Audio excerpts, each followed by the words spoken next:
Dimanche 18 juin, bonjour à tous. Les pères sont à l'honneur aujourd'hui, 2 semaines après la fête des mères, c'est la fête des pères. Comment a-t-elle été préparée dans la capitale abidjanaise? Comment a-t-elle célébré ce dimanche? Des images et des réponses dans le journal de 13 h. 80,98%, soit 383 281 candidats déclarés admis au CPE 2017. Les résultats ont été proclamés hier samedi. La direction des examens et concours note un recul de 2,35% par rapport à 2016, qui enregistrait 83,33%.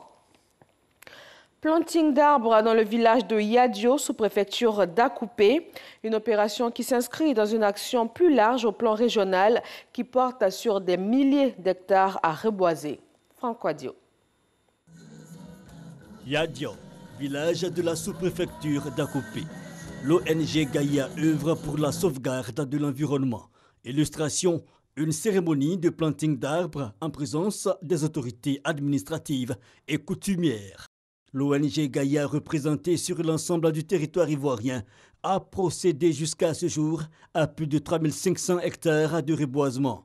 Le président d'honneur de l'ONG, le capitaine Seka Germain, pour planter le décor, a traduit tout l'intérêt que porte l'ONG Gaïa à la pérennisation et la sauvegarde de notre environnement. Nous avons un programme de 500 hectares cette année. L'ONG Gaïa a décidé de mobiliser tous les fils, toutes les filles du canton Kétin à continuer à reboiser dans le domaine rural et forêt classée. Visite des nouveaux locaux et une vaste opération de planting d'arbres soutenue par le commandant des eaux et forêts de la localité. Un tournoi de football a mis fin à cette cérémonie qui annonce le Bioko-Se Festiplan, festival gastronomique de planting d'arbres d'Akoupé, qui aura lieu du 29 au 30 septembre 2017. L'Organisation internationale du travail dénombre 67 millions de travailleurs domestiques dans le monde. À l'occasion de la Journée internationale des travailleurs célébrée le 16 juin, les acteurs du secteur lancent un plaidoyer pour la prise en compte légale de leur coopération en Côte d'Ivoire. En France, les bureaux de vote ont ouvert ce dimanche pour le second tour des législatives. 47 millions d'électeurs sont appelés aux urnes pour un scrutin qui devrait offrir une majorité écrasante au parti d'Emmanuel Macron. Son jeune mouvement, allié au centriste de François Bayrou, pourrait ravir 400 à 470 circonscriptions sur 577 selon les projections, soit l'une des majorités les plus importantes de la Ve République. En Afghanistan, une attaque est en cours en ce moment contre le siège de la police de Gardez dans le sud-est du pays. Il y aurait 5 assaillants selon le ministère de l'Intérieur. Un kamikaze a fait exploser sa charge.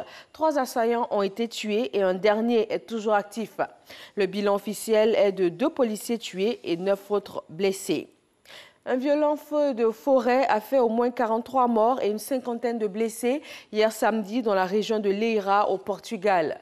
La plupart des victimes ont été piégées par les flammes alors qu'elles se trouvaient dans leur véhicule. Le nombre des victimes pourrait encore augmenter. Des centaines de pompiers sont mobilisés pour tenter de sauver des personnes toujours en danger. À Bogota, en Colombie, au moins 3 personnes ont été tuées et 11 blessées dans un attentat à la bombe perpétré hier dans un centre commercial. Une Française de 23 ans et 2 Colombiennes de 27 et 31 ans sont décédées de leurs blessures. Le président Juan Manuel Santos a condamné cette attaque. Il a aussitôt ordonné l'ouverture d'une enquête.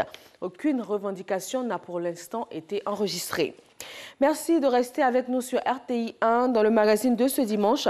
Nous parlons de la Journée mondiale des réfugiés. Elle est célébrée tous les 20 juin. Ici en Côte d'Ivoire, quelle est l'action du Haut Commissariat des Nations Unies pour les réfugiés? Comment se fait la prise en charge des Ivoiriens qui sont réfugiés à l'extérieur, leur rapatriement ou encore leur réinsertion? Toutes les réponses tout à l'heure dans le 13 h avec le représentant du HCR en Côte d'Ivoire. Très bon dimanche et très bonne fête des papas à tous.